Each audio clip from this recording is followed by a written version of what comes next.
If you had two wish to ask from an AI tool to solve your biggest problems or to solve any consumer brand's biggest problem, what would you demand from AI to solve until 2030? I would demand that if I have €1 to spend, where should I spend it across the full funnel, across retail media, across online video, across traditional TV and whatnot, really bringing all the media performance and pricing and everything into one platform where you can really see if that dollar is even worth spending. Where is it worth spending?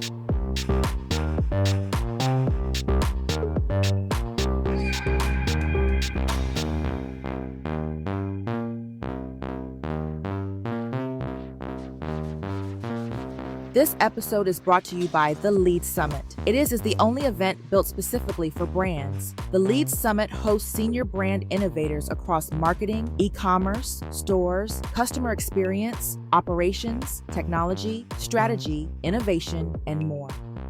Talking about getting feet wet, I want to go about a little bit of frontier, about the innovating in that space. Yes, there's a lot to catch up. There's a lot storm happening, so we need to navigate through. We need to find our safe way.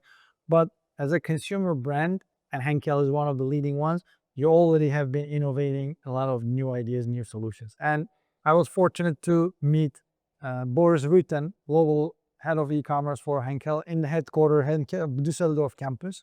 He showed me a couple of great innovation examples, tangible ones that I can see and touch. Can you give us a couple of innovation projects or results you worked on when it comes to the retail media, retailer partnerships, getting good results, benefiting the consumers? Can you open the Pandora's box for us a little bit? Yes, basically two areas where we've been testing a lot is number one regarding audiences, which are based on retailers' first-party data, and because we believe that this is the biggest value proposition of retail media. Right. Like retailers know exactly who's buying what, where, when, under which circumstances, and so on. So we really want to make sure. You need a jacket now. Yeah. But we really want to make sure that that we are leveraging the real, let's say, the real benefit or the real unlock that retail media. So I can come back and buy more frequently as a consumer. Exactly. Become a Exactly. LTV king. Exactly. So it's more about like creating smart audiences based on when people are buying, what they are buying, what is a good look back window for them to hear from us again because we think that they're running out of their detergent or something. So I think like getting sharper with our optimization and with the kind of audiences we create so that we can really connect with them in a meaningful way with our brand communication. And also when we talk about AI, AI is another area where we are testing a lot in order to make sure that we are optimizing on an ongoing basis. And this is where it's critical to have like the right agency partners. Do you optimize the content or do you optimize the messaging, the personalization? Do you optimize the campaign tactic? Where is AI most benefiting you? We optimize. So, I mean, of course, the use case of AI and content is out there. Inseparable. But this is more about more from a bidding perspective. Like when is a good time to bid? Especially when, of course, I mean, there's so much especially with the onset of offsite retail media, the possibility to invest is really infinite, but media budgets are not. So Yes, so we really as fast as we want them to be. Yes. exactly. And I mean, the idea is also not to just grow media budgets, but it's more about to spend the media budget you have as efficiently as possible. Correct. So it's more about optimization and that side of things as to how we can really optimize our ROAS, how can we improve our performance with the given budget And it's as well. even more crucial to excel in that area in a very saturated, very competitive category like home care or even personal care, adhesives, because price points are not as high as electronics or cosmetics. Yeah. Yeah. And consumers really hard to switch from one brand to another. They're not testing new dishwasher detergent every month like they're trying a new eyeliner or new moisturizer every season. Yeah. So these are really where AI can make a difference and prove value to a big consumer brand. Exactly. And we've also seen some really promising initial results by using AI to optimize these campaigns. but also I think AI is a great tool, but it also needs human expertise to make sure that we are applying these use cases in a smart way and not, oh, we see great performance, let's do it to all our campaigns. It's got magic yam. Exactly. So that's why you need like agency partners who have amazing a great platform expertise who can really help us make the decision as to what aligns with our overall business objective. I was talking to one gentleman from Amazon earlier, and I talked another service provider who helps brands with their data clean rooms and AMC, etc. But there's not many data clean rooms available, and there's not many brand and marketing people knows how to use SQL. So where is Henkel in this data clean room situation? Because it's a powerful tool, Yeah. but it's limited and there are not enough people using it. Are you capitalizing on it? Are you leveraging it good enough? Or are you still experimenting and learning about it? Where are you? I can give you an example from Amazon Marketing Cloud. And when you mentioned SQL, it's like I have a love-hate relationship with it. I love what it what it gives me, but I absolutely hate working with it because I'm really Honest intimidated. disclaimer, yes. Yeah, I'm really intimidated by it. But I think that from a broader perspective, there has to be like some kind of a strategic bet that you place on a tool like this, where you really get into cold waters and you get into your uncomfortable By the zone. teeth until you see the good joy. Yeah. Exactly. Yeah, and then also having like someone who you can rely on who has that skill set, whether it Validate what you're doing. Correct, exactly. yeah. So to like to get into the systems, to actually write these queries and to get the reports out of it. So to have that team set up that has the right skill set and expertise to work with these tools. And once I have the Excel, I know Yes, how to use it. Output is getting nice, there- but getting there is a Getting little there is troublesome, tricky, yeah. but then it's something that you really need the right team set up and the right talent in the team to be able to do this. Okay, thanks for teeing up another great question, because it brings me to the upskilling question. I mean, we've all been these maturity assessment exercises. We mapped our resources across markets, different teams, etc. But no matter how fast consumer brands accelerated in the last 4 or 5 years, and no matter e-commerce literacy grew up, I still feel like there is an ongoing need for new roles, new functions. How is Henkel promoting upskilling efforts in the organization? Because I've heard a lot of good training program. I've seen some new roles opening up. Do you feel like you're in a solid and good place when it comes to fulfilling all these roles and needs across different teams in markets, or is there still upskilling effort going on? And on come to data, what is the level of citizen data scientists at Henkel? There are enough data analytics guys, there are enough SQL friendly people, or data is still a scary subject? Well, to answer the second question first, data is not a scary subject per Good se. to hear that. I Good to hear mean, that. data, like we live and breathe data because we want to make sure that we're not making decisions based on gut feelings anymore. Perfect. Yeah. So, I mean, there's no question about this. Now, how we get the data, How we interpret the data. how we interpret the data is where we need upskilling, right? Okay. So, Every like every consumer other, like every other brand, like every other business. And also, like given how fast things are evolving within the retail media landscape, upskilling, you can never have enough of it. Right. I feel it could be, I don't know, platform specific, it could be landscape specific, it could be retailer specific or agency specific. I don't know. So, but this is always going to be like there's something new to learn always. But what we try to do is, of course, to make sure that that we are upskilling our teams, also making sure that we have regional nuances in mind, because it's so different comparing North America to Europe to Asia to the rest of the world. So we sort of tailor those upskillings as well for our local and regional teams. But we also make sure that whenever we are doing these upskillings, it's not just just cater to sales or just cater to marketing or just to media, but we try to tie things together. So this also helps action more collaborative campaigns and approaches as we get down to the action at the regional and local levels. Another curveball question.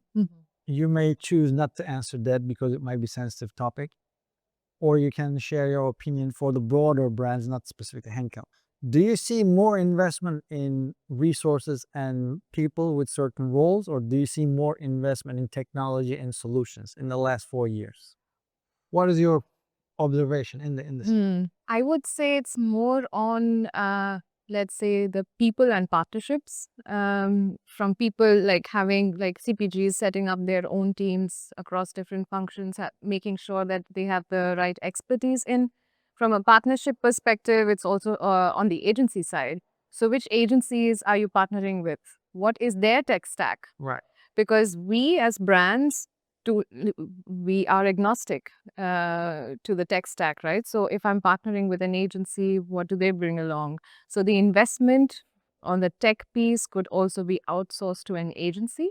Right. But internally, the systems that we have are also, I would say, before making a big investment and rolling something out globally, which may or may not always fit because of how fragmented the landscape. Big list. Yeah, exactly. And also it's a very fragmented landscape, right? So even if you buy a tool, there are many exceptions to this tool that would come into Everybody is play. trying So to declutter their tech stack exactly. nowadays, yes. Yeah. So from a streamlining perspective, there could be exceptions to, I don't know, one piece of technology, one big piece of technology that you might want to invest in. So it's always more, it's always nicer when you have an agency that works with all the leading platforms where you can really pick and choose what works for you as a business.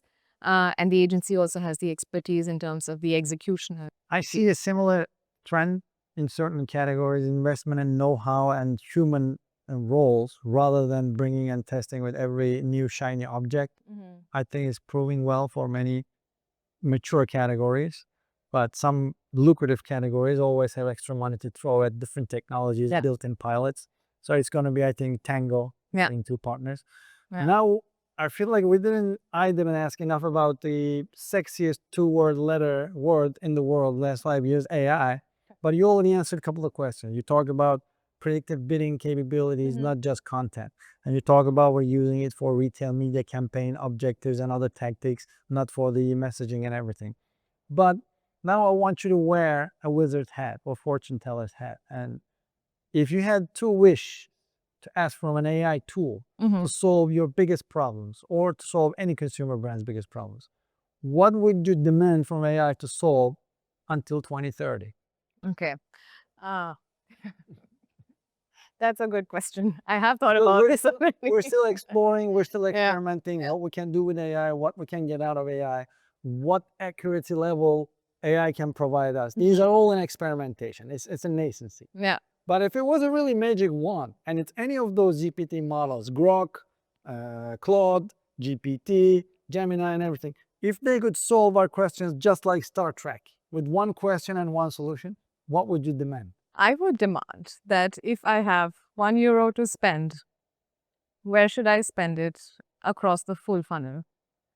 Across retail media, across online video, across traditional TV and whatnot. So really bringing, like democratizing retail media, really bringing all the media performance and pricing and everything into one platform where you can really see if that dollar is even worth spending. Where is it worth spending? So something like this would be like a brand's dream come true. JVP plan would be 2 months shorter. Yeah, all that.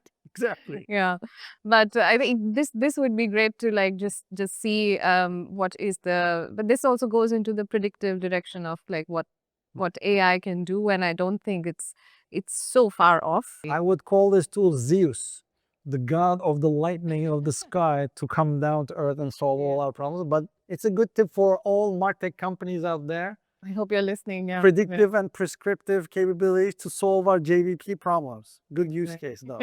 But I mean, like if I were to think of something that's not More realistic? more realistic. I think, and there are some solutions also available out there, but something that's even broader about having like a cross retailer reporting, in the sense that not just sticking to digital, but also offline. So really marrying online and offline data and seeing how um, where to invest, what is our portfolio on which retailer platform, and it's a good time. Exactly. So bringing all of that in and deciding whether I want to spend in store, whether I want to spend on site, whether I want to spend off site.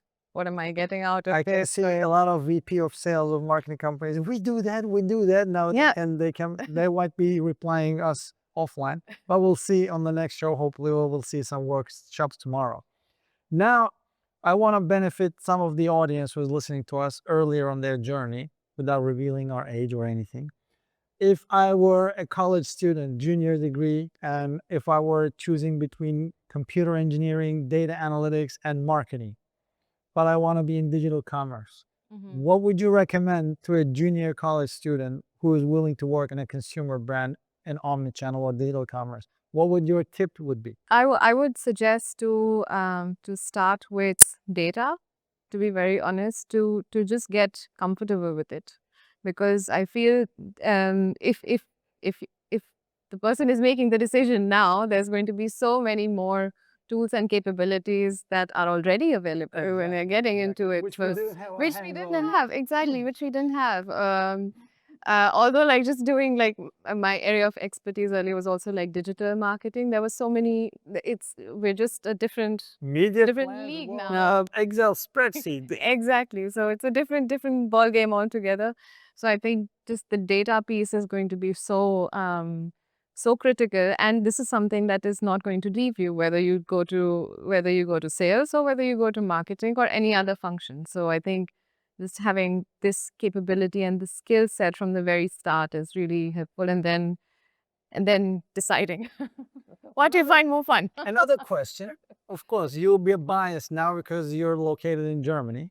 But if I were a junior student and if my family was willing to send me abroad for job experience, which market do you recommend as a first job to start with to understand the real framework, the real market, the real vision? Do you recommend Asia? Do you recommend Europe? Do you recommend North America or US in particular? I would recommend US and China.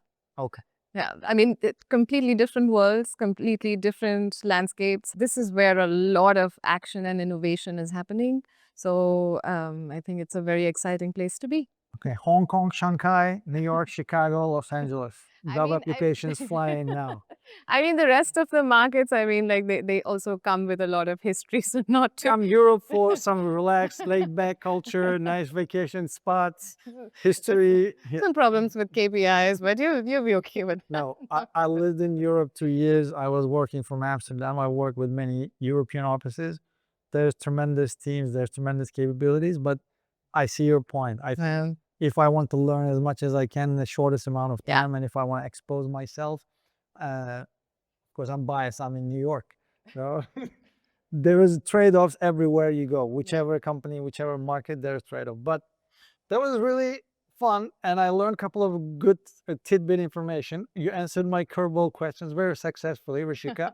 Thank you very much joining us. Thank you for having me. It was a great conversation. I enjoyed myself. What is your final message, or what is your final thought about what we're embarking us in the next 5 years of closing remarks of our digital commerce journey? Collaborative is the new competitive.